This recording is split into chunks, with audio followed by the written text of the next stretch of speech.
O Senhor esteja convosco, Ele está no meio de nós. Proclamação do Evangelho de Jesus Cristo segundo Mateus. Glória a vós, Senhor.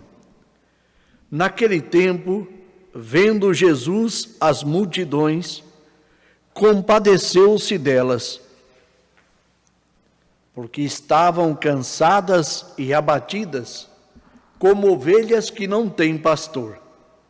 Então, disse a seus discípulos: a messe é grande, mas os trabalhadores são poucos.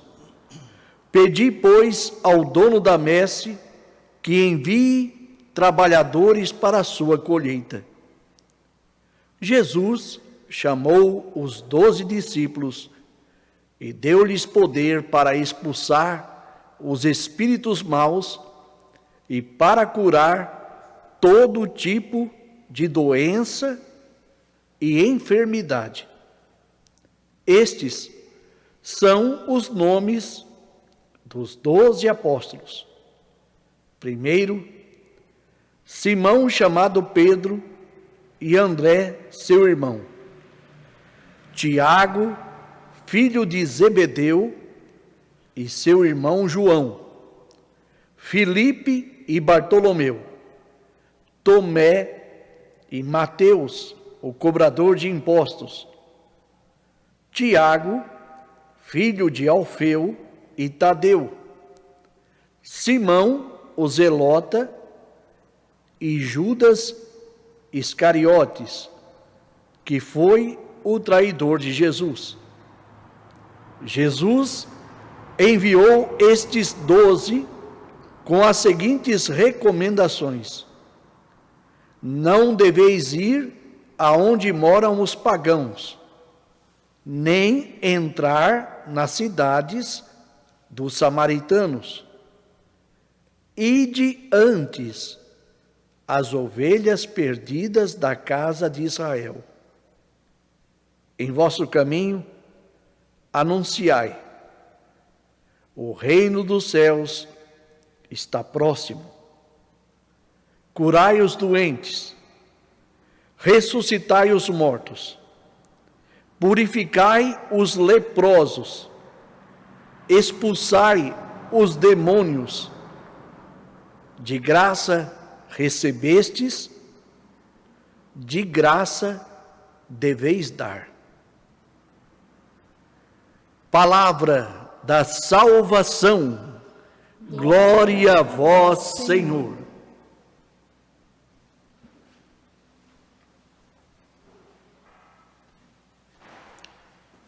Queridos irmãos e irmãs, que a palavra do Evangelho nos purifique de todas as ações do pecado. Amém. Nós hoje celebramos o 11º domingo desse tempo comum. Nós estamos vivenciando essa missionariedade com Jesus Cristo, nosso Senhor. Nós estamos vivendo um mês dedicado ao Sagrado Coração de Jesus. Então vamos vivendo esses carinhos do Sagrado Coração na nossa vida. E hoje a palavra de Deus, ela nos ajuda a rezar, nos ajuda a entender o mistério do chamado. Veja que interessante, desde a primeira leitura até o Evangelho, nós vamos observar bastante esse chamado, essa ação que Deus faz para a comunidade. Como é uma ação tão importante, é necessário entrar na escuta. Então, aquele que escuta a vontade de Deus, realiza a sua vontade.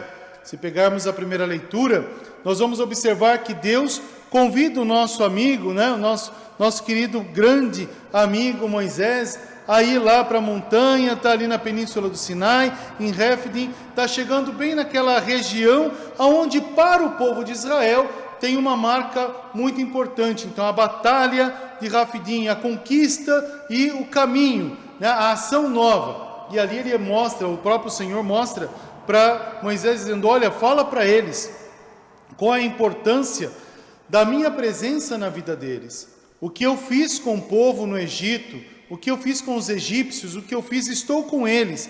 E quero esse grupo como um grupo de sacerdotes. Agora, qual é o sentido de ser sacerdote? Uma nação santa. Então aqui tem duas palavras importantes, sacerdote e santos.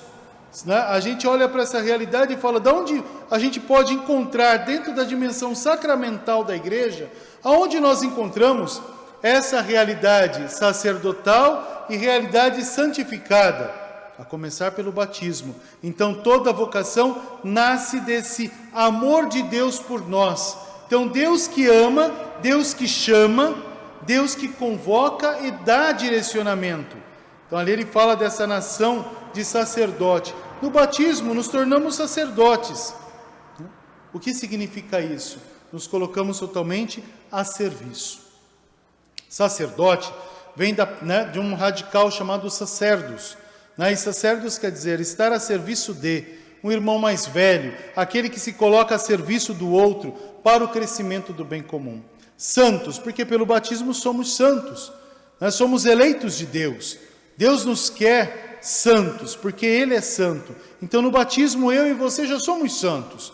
O que nos distancia de viver a santidade batismal é o pecado, que vai tirando a gente do foco, do centro de todo esse mistério. Por isso que as pessoas falam muito mais de pecado do que de graça. Veja, se a gente falasse, quem é santo? A gente fala, se eu falar, você é santo, a gente é capaz até de ouvir assim, dizendo, imagina eu ser santo, eu sou pecador. Parece que a gente evoca muito mais a necessidade de ser pecador do que a realidade de viver a santidade que recebemos no batismo. Então, o primeiro sinal de vocação é reconhecer esses dons e carismas que Deus nos deu e uma promessa do Senhor que permanece conosco, que caminha conosco. A outra ação importante é observar essa dimensão vocativa, vocare, essa dimensão da escuta. É até interessante porque me faz lembrar as vozes, o sentido da regra beneditina. Regra porque não é uma norma somente pela norma, regra que significa uma conduta de vida nova. Então, se eu entro nessa escola, eu vou viver o novo. Nós vivemos na escola, então o próprio Senhor diz, até mesmo na primeira leitura, que a palavra, a sua palavra, será a nossa regra de vida. Então, saber caminhar pela palavra de Deus, escutar a Deus que chama pelo nome, que convoca, e que conduz para um caminho. Essa é a ação importante. Agora, como falava da regra, só vai viver a regra, só vai caminhar aquele que escuta. Falava da regra beneditina por causa do quê? A regra beneditina é uma regra escrita de um leigo para leigo. Olha que interessante, que forma comunidade. Então, diz, o primeiro prólogo da regra fala, escuta, filho, inclina o ouvido do teu coração. Quem é esse filho? Quem quer que você seja. Olha que interessante. Então, a regra pode ser para mim, pode ser para você, para toda a igreja. Se nós escutarmos a voz de Deus que fala ao coração, vivendo a sua palavra, vamos assumir o nosso batismo. E o batismo nos coloca a serviço de, esse sinal bonito. Por isso, que ide e fazei discípulos meus, já dizia o Senhor. Batizando, a característica para ser discípulo, a condição para ser discípulo, é o batismo. Então, logo nós temos que viver a alegria do nosso batismo. A outro sentido é vocacional. Veja que interessante, porque o Senhor olha para aquela realidade ali apresentada e fala, olha como eles estão perdidos, como ovelhas que não têm pastor. Tinha os sacerdotes do templo, tinha os escribas, tinha os doutores da lei, tinha toda essa realidade, mas talvez não tinha a essência. Eles não estavam vivendo verdadeiramente a palavra, mas vivendo os seus valores na palavra, que a gente pode cair nesse grande perigo de querer servir a Deus ao meu modo, ao meu bel prazer. Tem que ser feita a minha vontade. Eu sinto vontade de. Podemos até sentir, mas qual é a vontade de Deus em nós? Aí vem o diferencial. Porque senão, nós podemos cair num grande perigo de fazer da nossa religião, de fazer da nossa fé, o nosso eu. Então, parte de mim para a igreja. Não, parte de Deus para mim. É diferente. O processo é outro. Por isso que Deus escolheu quem Ele quis. E o que Ele escolheu? 12 homens, extraordinariamente humanos, cheios das suas qualidades, mas também das suas deficiências. E nem por isso Deus os abandonou. Ele quis com que eles crescessem, por isso deu um caminho, por isso deu uma direção e falou para eles: olha, agora vocês vão fazer um estágio. Eu vou dar algumas ações, poderes, ações para vocês. Agora vocês exercitam para depois vocês viverem de uma maneira plena tudo isso. Não, Jesus já mostrava aquele sentido de missionariedade para a comunidade. E escolhe de toda a comunidade 12 homens. Vocês repararam que tem 2 nomes, que se você pegar os 3 evangelhos que a gente chama sinóticos, o evangelho de Lucas, o evangelho de Mateus, o evangelho de Marcos, vai colocar toda essa realidade e vai dizer sempre da mesma maneira: o Senhor escolheu Pedro. Aí vai elencando e termina Judas Iscariote. Por que será? Que interessante, né? Quando a gente está em missa presencial, a gente fala: eu fiz uma pergunta, eu quero a resposta. Como eu não estou ouvindo a resposta e sei que já tem bastante, eu vou responder também, né? Por que ele escolhe Pedro? Porque Pedro mostra uma dimensão primaz, pedra, estaca, né? Ele escolhe Pedro não pelas qualidades que Pedro tem, mas escolhe Pedro pela realidade humana que ele é. Pedro é simples, pode cair, pode trair. Pedro sempre vai aprender a recomeçar. Não diferente nessa realidade, tirando o recomeçar, Judas. Porque Judas é aquele que entra, porque é escolhido por Deus, olha para Deus e busca querer Deus ao seu modo. Erra humanamente demais, né? É um homem humanamente demais, mas acima de tudo traz consigo o orgulho, que o impede de ser uma nova criatura no Senhor. Por isso escolhe o seu próprio caminho. E o texto diz: aquele que traiu o Senhor. Forte, né? Aquele que traiu o Senhor. Pesa. Esse é o título que recebe. Agora, se olha para essa realidade, o Senhor coloca 2 polos, que vai ajudar a comunidade a observar o quê? Se eu quiser recomeçar em Deus, tenho vida. Se eu não quiser recomeçar em Deus, tenho o meu próprio destino. E Ele nos convida a caminhar com Ele. Pedro nos dá essa alegria de viver essa realidade de caminho, de vida nova. Ide, não vai em qualquer lugar. Vocês observaram o que ele diz? Não vai em qualquer lugar. Primeiro vai aos filhos de Israel. Te digo, Deus te faz missionário para esse novo tempo. Deus te faz missionária para esse novo tempo. Aonde? Na tua casa. Aonde a palavra está sendo anunciada, aí tem que ser presença de Deus. Aí tem que ser igreja. E o próprio Senhor quis que a igreja começasse nas pequenas comunidades, nas pequenas casas, nas casas, partindo o pão, refletindo. Olha que maravilha, o Senhor hoje nesse tempo também nos ajuda. Pela modernidade, adentramos na casa. Sabemos que sozinho não podíamos fazer tudo isso, mas o Senhor nos dá a graça de entrar no teu lar, de entrar na tua casa, de fazer aí Eucaristia contigo, aonde você está. Se não estou em casa, estou no meu escritório, estou dentro de um hospital, enfim, aonde eu estou, Deus faz deste lugar a sua igreja. Olha que beleza, que maravilha. E agora, qual que é a resposta que Ele espera da gente? Essa missionariedade, esse também dizer: Senhor, conta comigo. Mas não ficar de braços cruzados, esperando o Senhor chamar. Eu me sinto chamado, porque Deus falou ao coração, então pego o meu dom e coloco a serviço do bem comum. É isso que o Senhor fala pela palavra.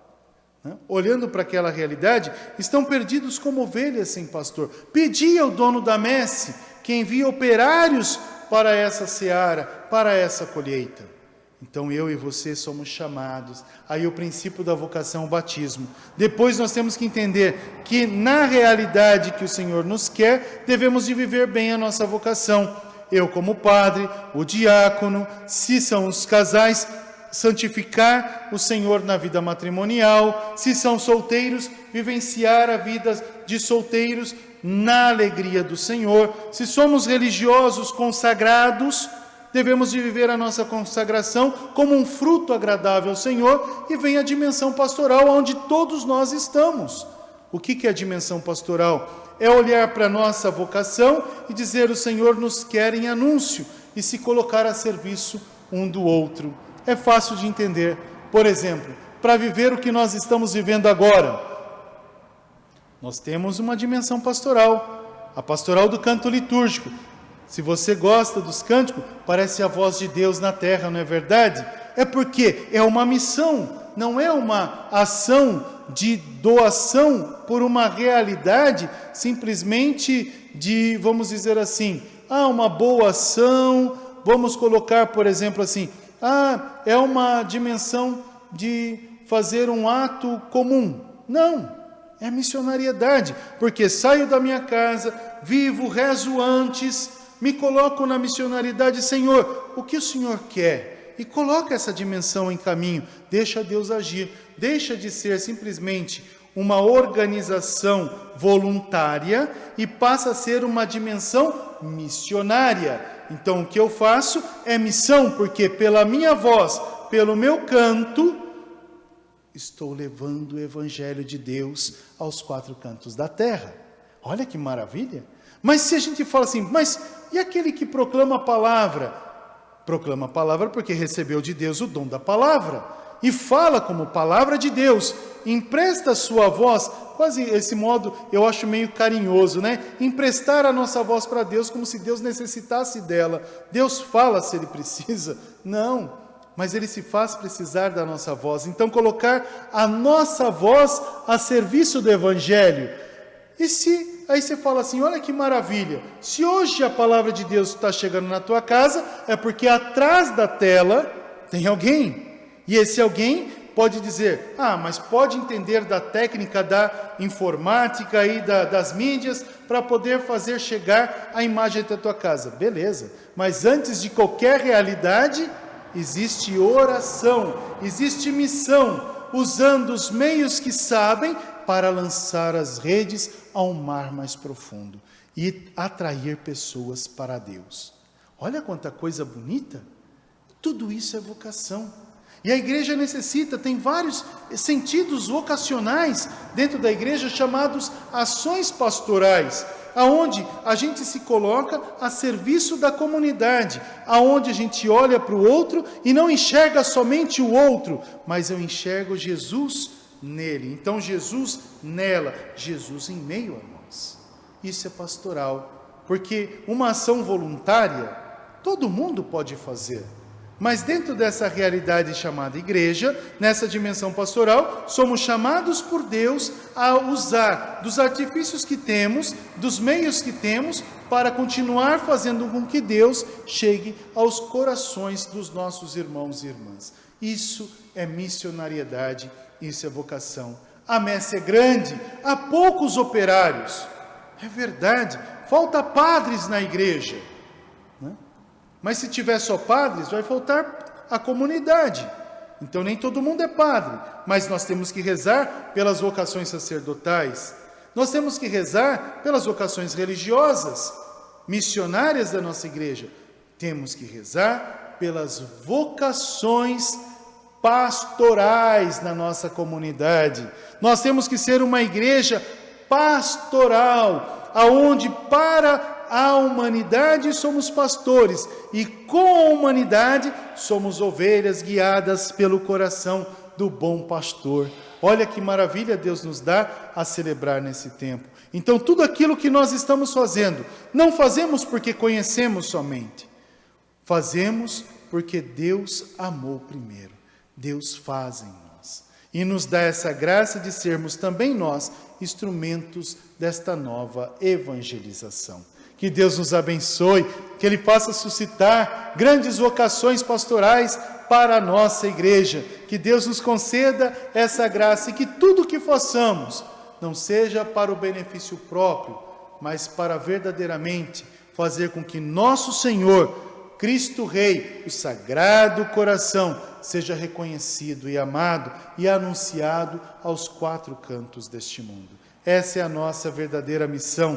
Por isso, irmãos, vamos descruzar os braços e mãos à obra. Vamos também fazer acontecer a alegria do reino de nosso Deus. Louvado seja o nosso Senhor Jesus Cristo. Para sempre seja louvado.